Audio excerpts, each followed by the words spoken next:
হ্যাঁ হ্যাঁ, সব ডোন্ট একদম একদম। জনঘন কুঞ্জ ছায়ায় সমৃদ্ধ অম্বর।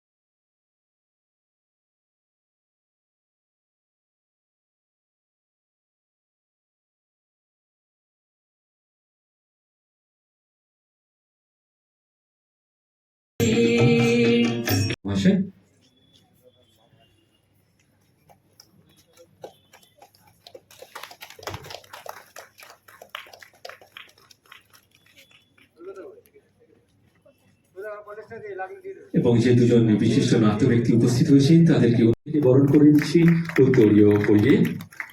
ব্যানার্জি, বিশিষ্ট নাট্য ব্যক্তিত্ব শ্রী সমীরদন সমাতার মহাশয়কে আমরা উত্তরীয় পরিয়ে নবরূপমের পক্ষ থেকে স্বাগত জানাচ্ছি। নাটকের আগে এই সঞ্চালনার কাজগুলো সাধারণত খুব অস্বস্তিকর হয়ে ওঠে আর কি, কিন্তু পাশে দুজন গুণী মানুষ বসে রয়েছেন যারা দীর্ঘদিন ধরে নাট্য শিল্পের সঙ্গে যুক্ত রয়েছেন, নাটক করছেন, নাটক লিখেছেন, তারা অনেক ভালো বলতে পারবেন এইসব বিষয়ে। আমি শুধু একটা কথাই বলবো, এই ধরনের আলোচনা সভা বা সেমিনার সাধারণত খুব দীর্ঘায়িত হয় এবং অতটা রসোত্তীর্ণ হয়ে ওঠে না। মাঝে মাঝে ধৈর্যচ্যুতি ঘটে, বিরক্তির উদ্রেক হয়। আমাদের আজকের এই সভাটা সেরকম হবে না। আমরা এটাকে চমৎকার ভাবে চিত্তাকর্ষক এবং হৃদয়গ্রাহী করে তুলি। শুভ সন্ধ্যা। প্রথমেই আমি ধন্যবাদ জানাই নবরূপম রিশরাকে আজকের এমন সুন্দর অনুষ্ঠানে আমাকে দু চার কথা বলার জন্য অনুরোধ করেছেন। সেই সঙ্গে আপনাদের সকলকে ধন্যবাদ জানাচ্ছি। প্রবাদ প্রতিম নাট্যকার, অভিনেতা, পরিচালক বাদল সরকার মহাশয় সম্পর্কে সীমিত জ্ঞানগম্যি নিয়ে বলা খুব কষ্টকর, তবু চেষ্টা করব। বাদল সরকারের নামের সঙ্গে সঙ্গে একটা নাম অঙ্গাঙ্গি ভাবে এসে যায়, থার্ড থিয়েটার। তো বাদল সরকার থার্ড থিয়েটারটা কিন্তু পরে এসেছিল।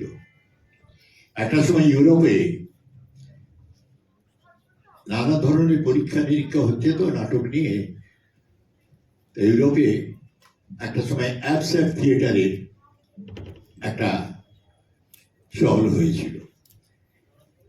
ইউনেস্কো, ইউজিন অনিল প্রমুখ নাট্যকাররা তারা এই অ্যাবস্ট্রাক্ট থিয়েটার শুরু করেছিলেন।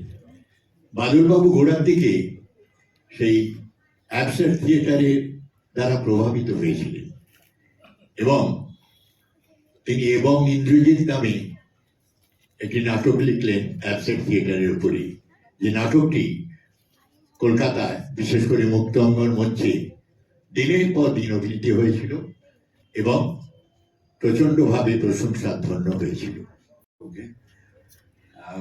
আমার সঙ্গে রয়েছেন মহাবীর বাবু এবং নবরূপম রিশরার সকল নাট্য বন্ধুদের। সামনে বসে আছেন আপনারা সকলে, প্রণাম আপনাদের। আমরা আজকে আলোচনা করছি বাদল বাবুকে নিয়ে। মহাবীর বাবু থার্ড ফর্মের কথা বললেন। আমরা আগে বাদল বাবুকে যখন আলোচনায় আজকে নিয়ে এসেছি, আমাদের মধ্যে এই ব্যারিয়ারটাকে ভেঙে প্রথমে প্লিজ একটু হলের লাইটটা একটু জ্বেলে দিন। আমাদের মধ্যে দূরত্বটা ঠিক ভালো লাগছে না, একটু অডিটোরিয়াম লাইটটা দিন। আমরা একটু উষ্ণতা, একটু মানুষের মুখগুলো, এই আলো ছায়াটা আমার আলোচনাতে মনে হচ্ছে কোথাও একটু বাধা সৃষ্টি করছে, বিশেষ করে যেহেতু বাদল বাবুকে নিয়ে আমরা আলোচনা করছি। মনে হচ্ছে আমরা একটু যেন সেপারেটেড রয়েছি আর কি। বাদলবাবু তো এটা চান।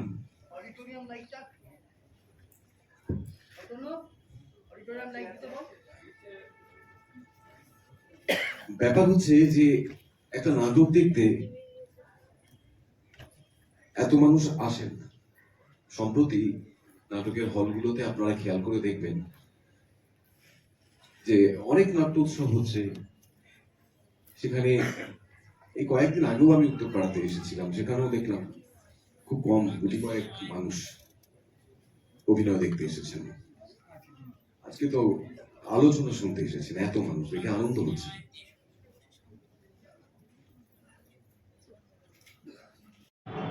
আজকে ঋষরা নবরূপমের উদ্যোগে উত্তরপাড়া গণভবনে একসাথে এক জোড়া নাটক মঞ্চস্থ হচ্ছে এবং তার সাথে বাদল সরকার বিশিষ্ট নাট্য ব্যক্তিত্ব, তাকে নিয়ে আলোচনা।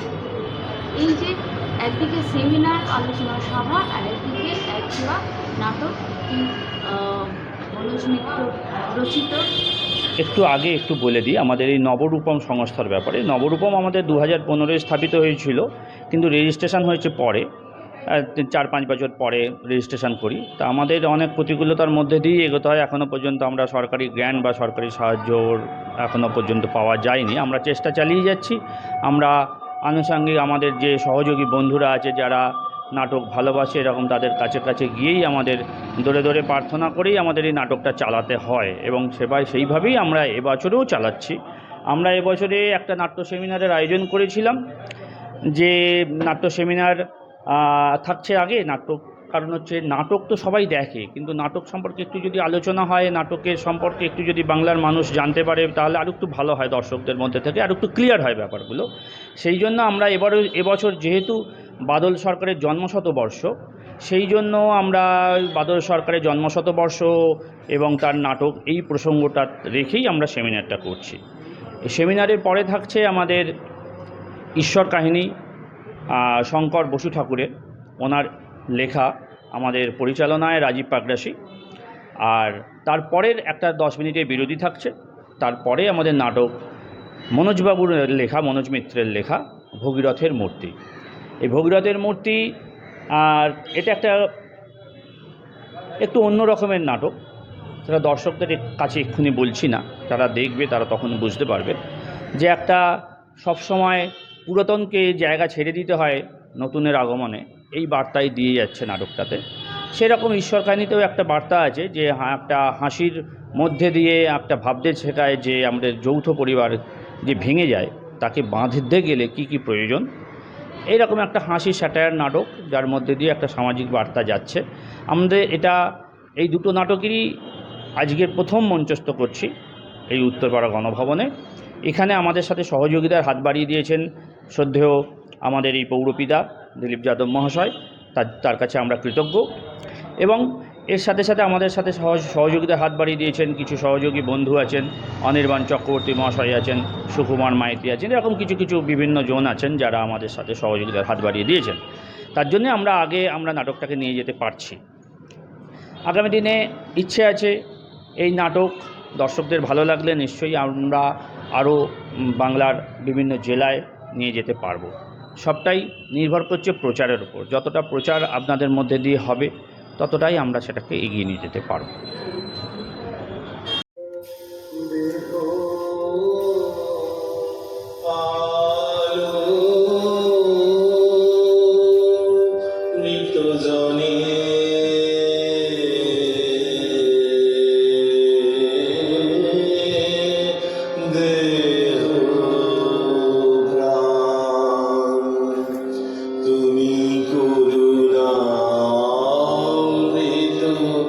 সিন্ধু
ও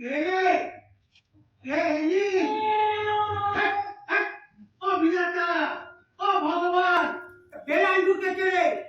সারা যাওয়া আসা করবে, দরজাটা বন্ধ করতে পারে না। ও বিধাতা, কোথায় গেলি রে? ও কি হয়েছে বলো তো? এত চেঁচাচ্ছ কেন?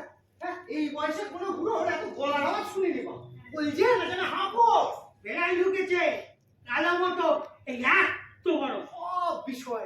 সব বিষয় না তোমার খুব বাড়াবাড়ি, বুঝেছো? এই লোকে শুনলে ভাববে ঘরে বাঘ ঢুকেছে। চুপ কর। এই ঘরটায় একলা পড়ে থাকি, যাওয়া আসা সদর রাস্তা, তোমরা হয়তো ছাড়া দরজাটা বন্ধ করে রাখতে পারো না? ও যে দেখ, বেড়ালটা কোথায় গেল? একটা বিড়াল নিয়ে না তুমি একবারে বাড়িটা মাথায় করে তুলেছো। তোর কি হারাম দাদা, রাত্রি একটু দুধ খাই, তোর বউ এসে বলবে বেড়ালে খেয়ে নিয়েছে, না খেলেও বানিয়ে বানিয়ে বলে দেবে। দেখো, আমার বউয়ের নামে কিন্তু বাজে অপবাদ দেবে না বলে দিচ্ছি, একদম বাজে অপবাদ দেবে না। কি করবি, মারবি নাকি? উফ, কি বিচ্ছিন্ন বুড়ো রে বাবা, জীবনটা একবারে অসহ্য করে ছেড়ে দিল। আমি অসহ্য করলাম না, তোরা আমার জীবন অসহ্য করবি। সন্ধ্যা হয়ে গেল, এখন এই বাড়িতে সন্ধ্যা বাতি দেওয়ার সময় হলো না। আরে তোর বউ কি করছি রে? আরে বাবা, আগে ঠিক করে সন্ধ্যাটা হতে দাও। আর কখন সন্ধে হবে? এখনই তো হাতের লোক ঠিক মতো দেখতে পাচ্ছি না। তোমার না ভিন্নতি হয়েছে, বুঝলে ঠাকুরদা, তোমার ভিন্নতি হয়েছে। আচ্ছা, এই হাতের লোমের সঙ্গে সন্ধ্যের কি সম্পর্ক? ও মুখ, লেখাপড়া তো ভালো করে শিখলি না। ঠাকুর বলছেন যখন নিজের হাতের লোম কষ্ট ঠাউর হবে না, সেটাই হচ্ছে আসল সন্ধে। আগের জন্য অনেক পাপ ছিল, তাই এরকম ঘরে বিয়ে হয়েছে। মা মাগো, উদ্ধার করো। এই সন্ধেবেলায় সব শিয়ালের মতন চেঁচাচ্ছে। এমন লক্ষ্মী ছাড়া বাড়ি কোথাও আছে? যেখানে অলক্ষ্মী স্বয়ং আছে, সেখানে লক্ষ্মী থাকতে পারে? শোনো, সন্ধেবেলায় ঝগড়া করতে চাই না, ওকে মুখ সামনে কথা বলতে বলো। শিখিয়ে দিল, ইচ্ছাটা শিখিয়ে দিল।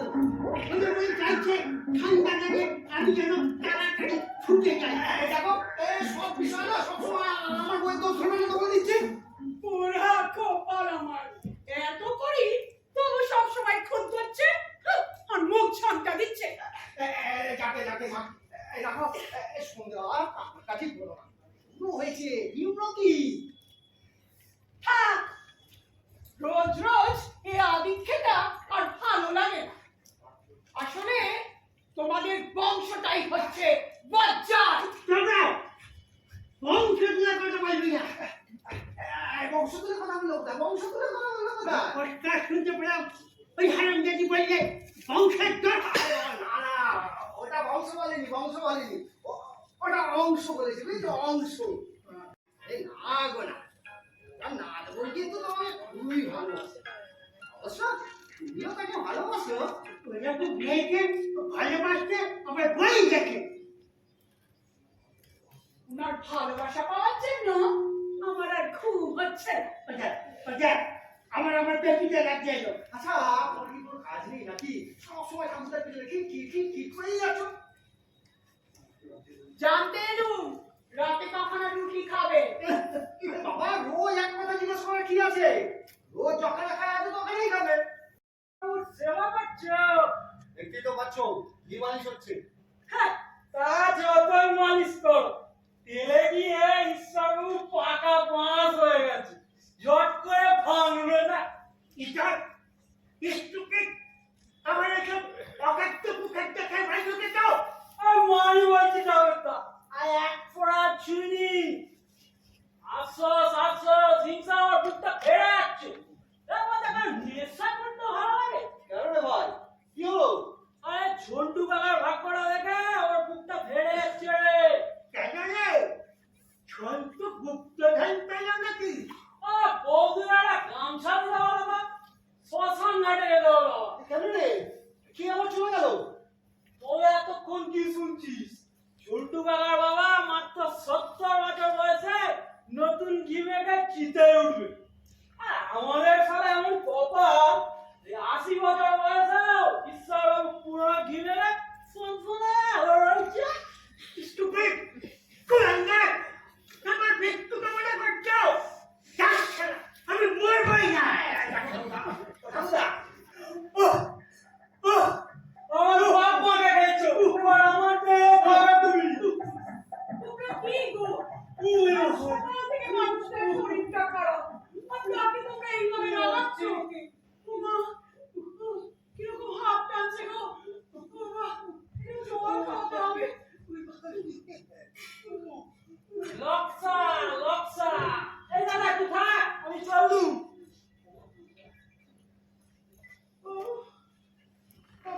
তোমার কি মানুষের চামড়া নেই ভাই?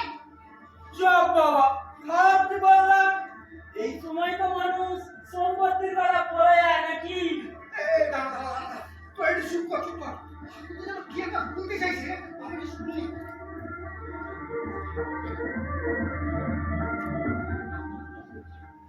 নদী, ফুল নাই, নদী, সীমা নাই।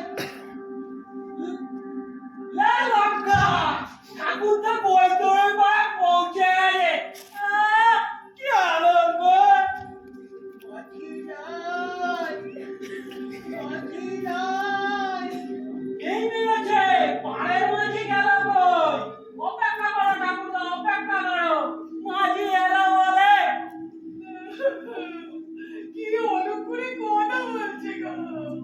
হরি বল, হরি বল। ঠাকুরদা হরি বলো, কৃষ্ণ বলো, হরি বলো, কৃষ্ণ বলো, হরি বলো, কৃষ্ণ বলো। বেড়াল কই?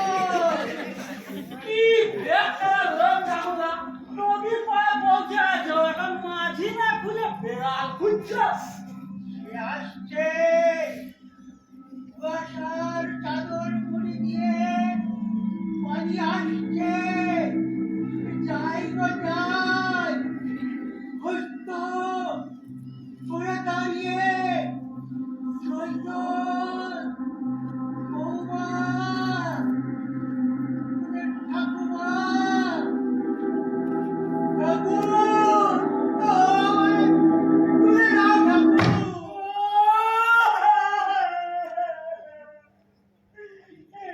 মাই বলছি ঠাকুরদা, তুমি এরকম ঝটকা মেরে বেরিয়ে যাবে আমার বিশ্বাস হচ্ছে না।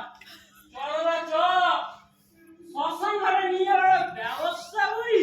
আচ্ছা, তুই যেতে পারছিস না? তো ওদিকে আমি একা ছেড়ে কি করে যাই বলতো? তোমাকে রেখে একা আমি যাবো না। তার মানে? মানে খুব সহজ, আমি এখান থেকে গেলে তুমি সারা গালে ঠাকুরদার টিপসে মেরে সব নিয়ে নেবে। কি কি সব তুই বলছিস ভগবান? এসব কি বলছিস?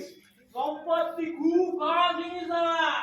বাবা ছেলেকে ঢোকায়, ছেলে বাবাকে। আমরা তো দাদা ভাই মাত্র। তোমাদের দুই ভাইয়ের কাণ্ড কারখানা দেখে না আমার ইচ্ছে করছে আমি গলা দড়ি দিয়ে বসি। দেখো, আমি কি করলাম বলতো? তো তো তুই ভগবান বলছিস ভগবান।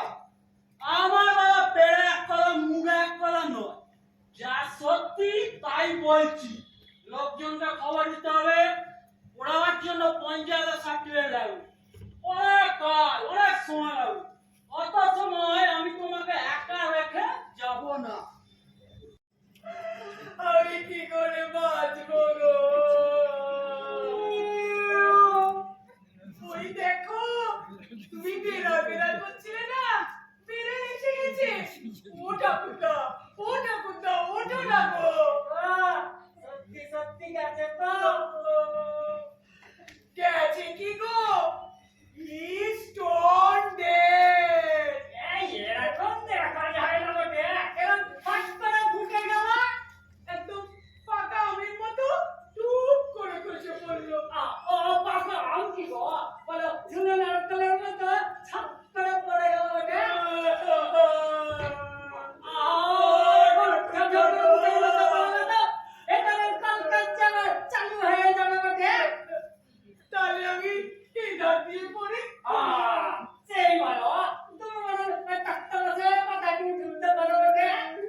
মেরে কইয়া সরে যাও। আরে হাত ধরে-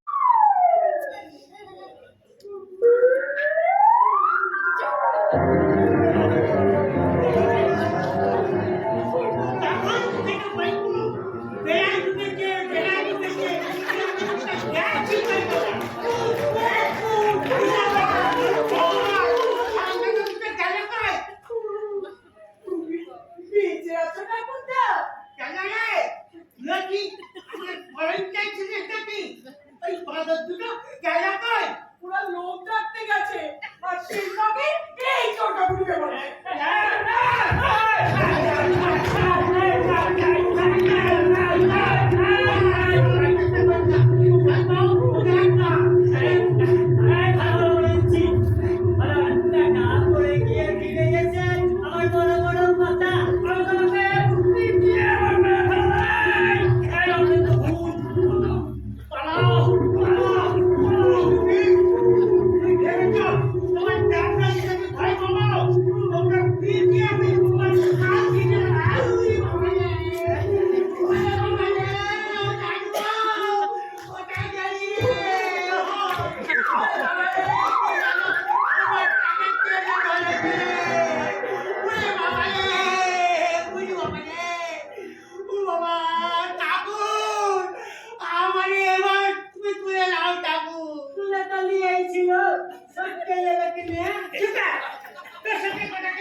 যেন বেহালায় ছাড় টানছে। চেষ্টা করবে গেলায় তাড়াতাড়ি ছাড়া দিন আমার লাঠি দুটো এলে আমার কেনা হয়ে যায়। অন্য দুটো বাড়িতে আমার কলে হয়ে ধার বুঝলাম। কলে যাবে ডাক্তার আছে চোর চাকরি বানিয়েছে বড় চাকরি কি গো বেহালার সঙ্গে তাবলায় সঙ্গত দিচ্ছি বটে। সাদাতে বাপ তোকে তবলা বাজাতে হবে না। হাজার ওই বাজার দুটো গেল কই? লোক ডাকতে গেছে তোমাকে দাহ করার জন্য। কি সর্বনাশ, কি সর্বনাশ! এত দূর নিয়ে দেবে কে? আমাকে জ্যান্ত পুড়িয়ে মারতে চাইছে। মরা মানুষ বেঁচে উঠলে ওদের আর দোষ কি বলো? যদি মরেই যাব তাহলে ফিরে এলাম কেন? এটা কি আমার পুণ্য ফল না ভগবানের দেয়া কর? আমি যাই। দুঃখ করিস রে বাপ, সবই প্রভুর ইচ্ছে। বেঁচে না উঠলে তোর মতো এরকম কাজে ফাঁকি দেওয়া চলছে দেখতে পাচ্তুম রে। মেলায় বোকালা তো তোমার জন্য সব ঘাসটা গেল ওটা। একটু জল খাইয়ে দাদা বাপ। আচ্ছা দিচ্ছি, দুটো বাতাসা দিস। এই বুড়ো, এখন আমি বাতাসা কোথায় পাই বলো দিনে? ঘরের ভেতরে লক্ষ্মী আসনের কাছে খুঁজে দেখ না। এই খবরদার, আমার লক্ষ্মী রাজুর হেগমুত কাপড়ের চবের আমায় দিচ্ছে। তো উনি বেঁচে উঠেছেন। ওটো ওটো কি কোথায় কি করছিস? আমি এখানে। আমি এখানে সে কি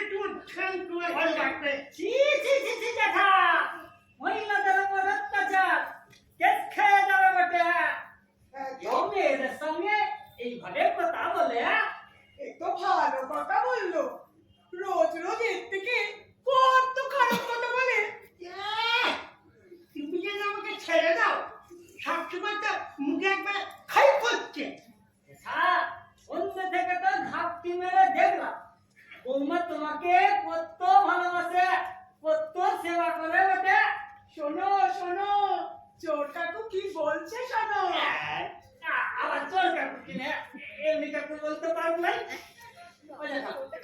তোমরা তো দুজনে সুস্থ হয়ে উঠেছো, এবার আমি যাই। এই যে বন্যা হয়ে যাবি কি এখন ভয় ভয় করছে বন্যার বউ ওকে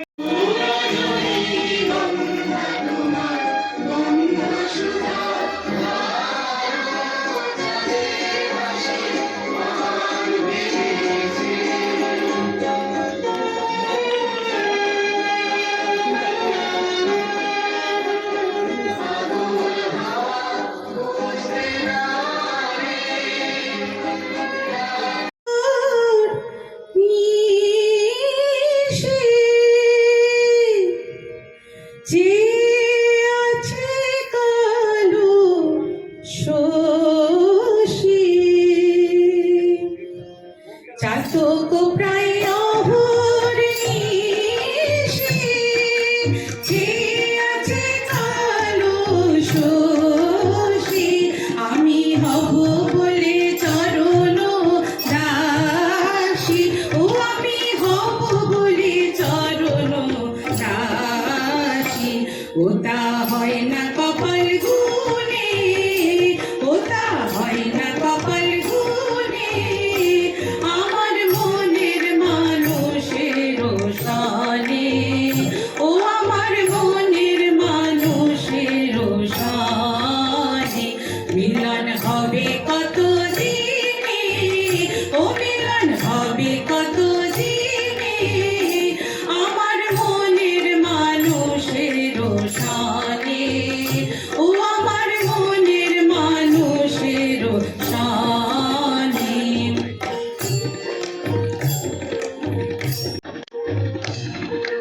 মেঘের বিদ্যুৎ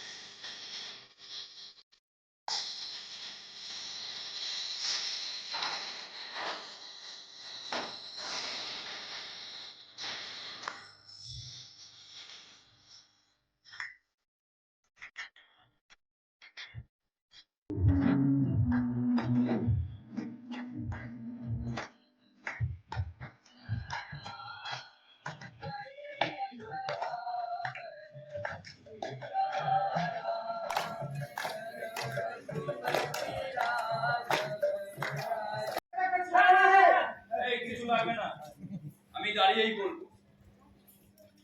হ্যাঁ, মূর্তিটা বেশ ভালোই হয়েছে। আমি আপনার জন্যই হলো না অনেক ভগীরথের মূর্তি কিনা রাস্তার উপর বসাই আপনি ছিলেন বলেই আমি না ভগীরথ ছিল বলে, ভগীরথের মতন মানুষ ছিল বলে তাই আজ ভগীরথের মূর্তি রাস্তার পাশে বসলো।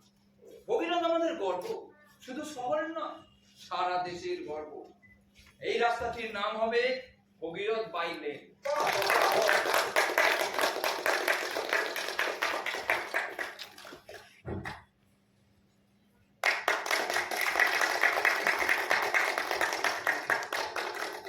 আজ পশ্চিমবঙ্গের এই শহরে যদি বসবাস করতে চায়, আমরা তার ব্যবস্থা নেব।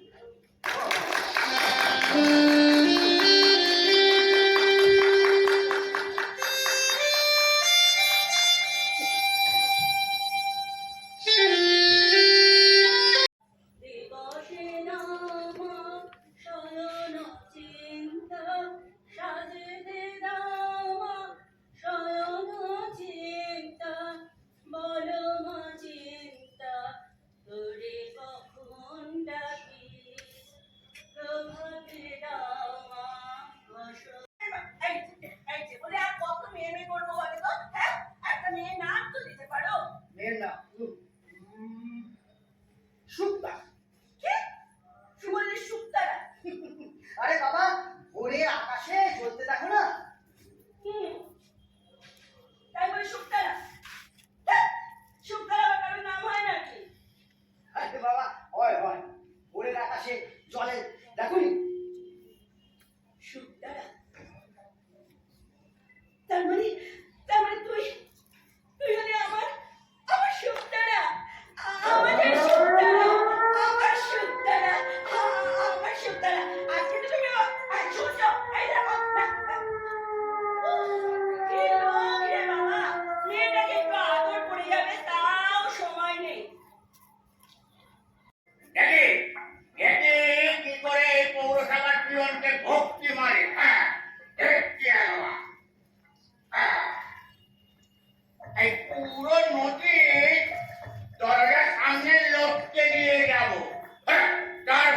থাকবে পুলিশ কচু পোড়া। এই এই ভগীরথ, এই কাঠম্বা, এই কাঠম্বা।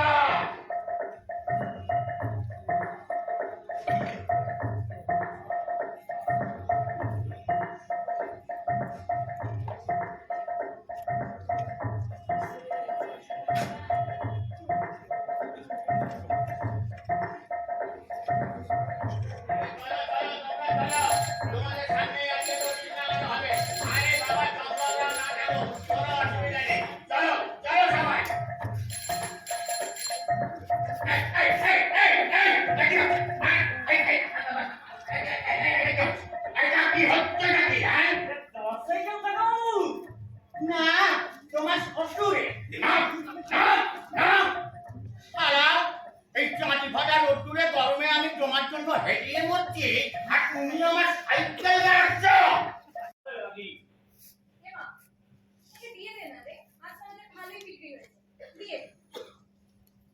টাকা দাও, আবার দে না। তোকে আমি টাকা দেবো নেশা করতে, হ্যাঁ? এই হাত চড়াচ্ছি, খেতে ইচ্ছা হলে ভাত খাই না। আর তার আগে না এই বুড়ো দাদুর সামনে কান ধরে এক পায়ে দাঁড়িয়ে খা। এই, চল। হ্যাঁ, চল।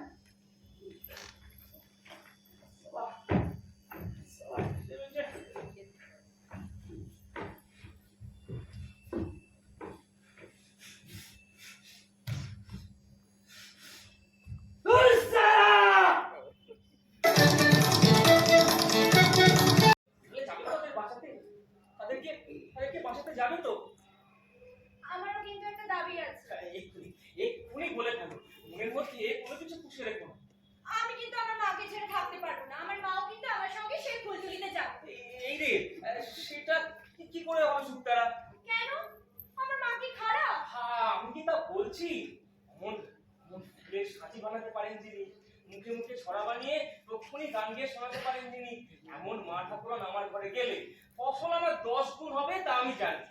কিন্তু কথা হচ্ছে কি জানো সুক্তারা, মা যদি আমাদের সাথে চলে যান তাহলে তাহলে এখানে এখানে মূর্তিকে সাঁঝের বেলায় পেটির দেখাবে কে?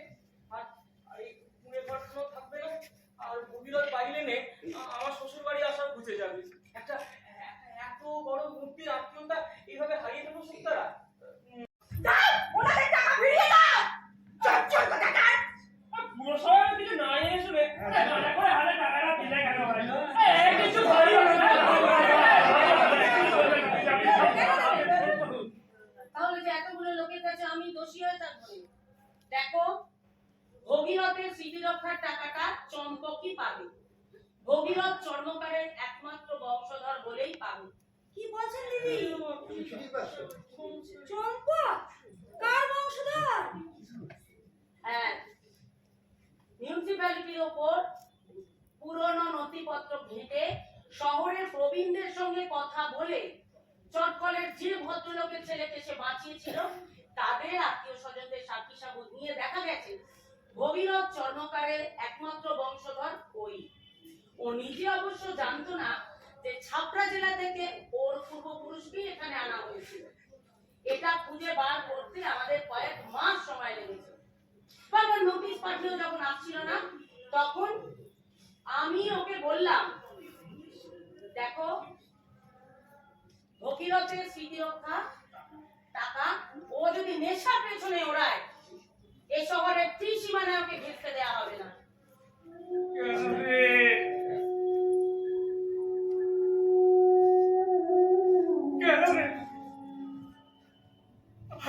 আমি কেন হতে গেলাম ওই বুড়ো বংশধর?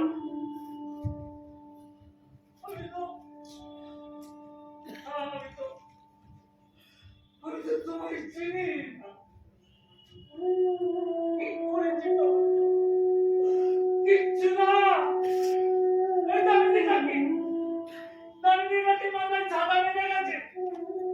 আমি সে ছাতাটা সরিয়ে নিজে মাথায় বেঁধেছি। এখানে বসে নেশা করেছি। ও দামিনী কাকি, ও সুক্তারা, ওরা দেখাচ্ছ। তোরা তোরা সবাই মিলে আমাকে ছাড় মারো।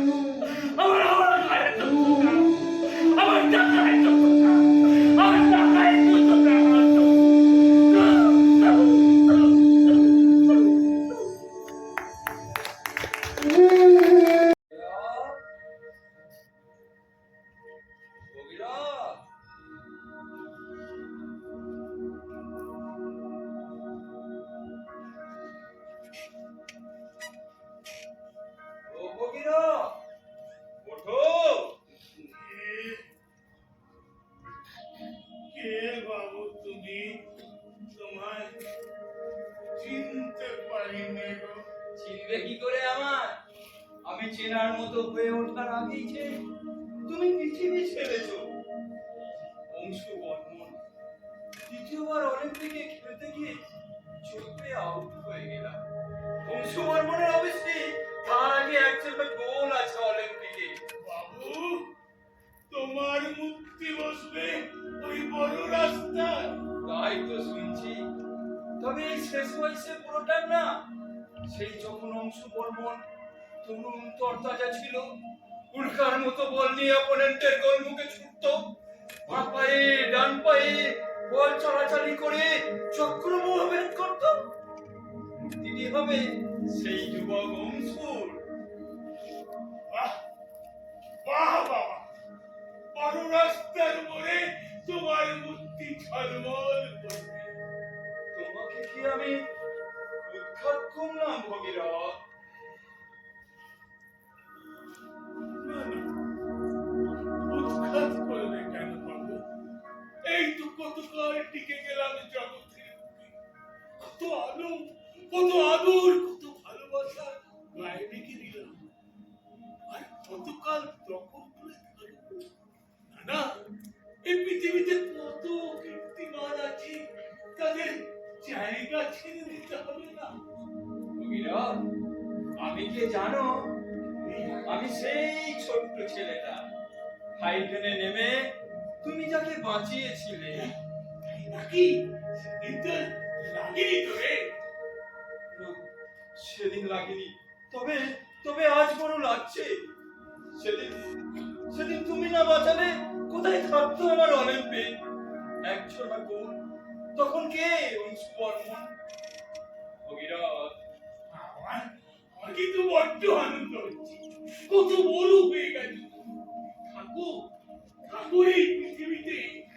মানুষ তোমাকে চিনো, তোমাকে চিনলেই তো আমাকে চেনা হবে গো। একদিন চলে যেতে হবে। দুপুরে আগুন পাড়া, সাঁঝের বেলা চাঁদ মামা, ভোরেতে তারা, ভোরেতে তারা, ভোরেতে তারা।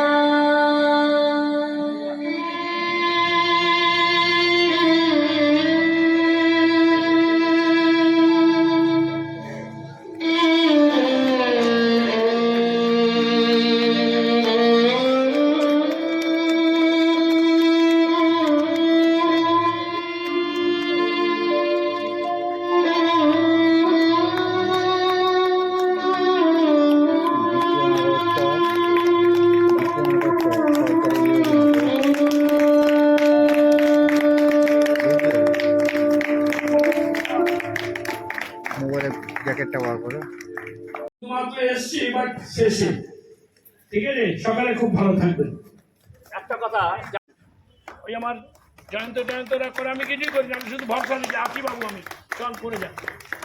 ঠিক আছে, থ্যাংক ইউ, ভালো থাক। আজকে ঋষরা নবরূপমের এক জোড়া নাটক, বিভিন্ন মানে রসোদ্রেক করা দুটো নাটক, কিন্তু একদমই আলাদা আলাদা রসোদ্রেক করার নাটক, এবং তার সাথে একটু নাটক চর্চা, একটু আলোচনা, একটু সেমিনার, ছোট করে হলেও একটুখানি আলোচনার বিষয়বস্তু বাদল সরকার। দেখুন, আমি বলি যে আমি বিভিন্ন অনুষ্ঠানে এসে যে কথাটা আমার বলার আমি চেষ্টা করি, যে থিয়েটারের সঙ্গে আপনারা থাকুন। ঋষার এই অর্গানাইজেশন গত 1 বছর আগেও আমাদের এখানে একটা অনুষ্ঠান তারা করেছিলেন, এবং নিশ্চিত করে যে কথা আপনি বলার চেষ্টা করছেন, বা যেটা আমারও উপলব্ধি, যে নাটকের একটা দর্শক হচ্ছেন যারা খুব সিরিয়াস নাটক দেখতে ভালোবাসেন এবং মনে করেন যে নাটকের মধ্যে যদি সিরিয়াসনেস না থাকে এবং খুব তার ভেতরে কোনো যদি বিষয় না থাকে, তাহলে ওটা নাটক হয় না। আবার একদল যারা খুব common people, who are not theatre persons, তারা কিন্তু আবার চায় যে একটু অন্য ধরনের নাটকও হোক, যেটাতে একটু আনন্দ পাবে, একটু হাসবে, একটু মজা পাবে, একটু সামাজিক কিছু বিষয় থাকবে, এই দুটো নাটক নিয়েই তারা আজকে করেছেন। আমি দেখুন এই সাবজেক্টে একদম বিন্দুমাত্র আমার জ্ঞানগম্য নেই। আমি শুধু মনে করি এই সাবজেক্টটা সমাজে সমস্ত মানুষের সাহায্য করা উচিত, সহযোগিতা করা উচিত, কোনোটা না পারলে প্রশংসা করা উচিত। আমি এই পক্ষের লোক। আমি বিশ্বাস করি যে সবাই মিলে যদি কিছুটা সহযোগিতা করা যায়, তাহলে সমাজে বিভিন্ন অর্গানাইজেশন তারা বিভিন্ন ভালো কাজ করেন, এবং আমরা যারা সুযোগ পাই যে একজন আমন্ত্রণ করেন, একজন এলে খুশি হন, তাদের যাওয়া উচিত এবং এই ধরনের অর্গানাইজেশনকে সাহায্য করা উচিত। এটাই আমার চরম পাওনা এদের কাছেও। এরা আবার সামনে বছর অথবা in the mid of the year তারা আবার যদি কোনো প্রোডাকশন যদি নিয়ে আসে, আমরা আমাদের এই শহরের মানুষ আমরা অত্যন্ত খুশি হব।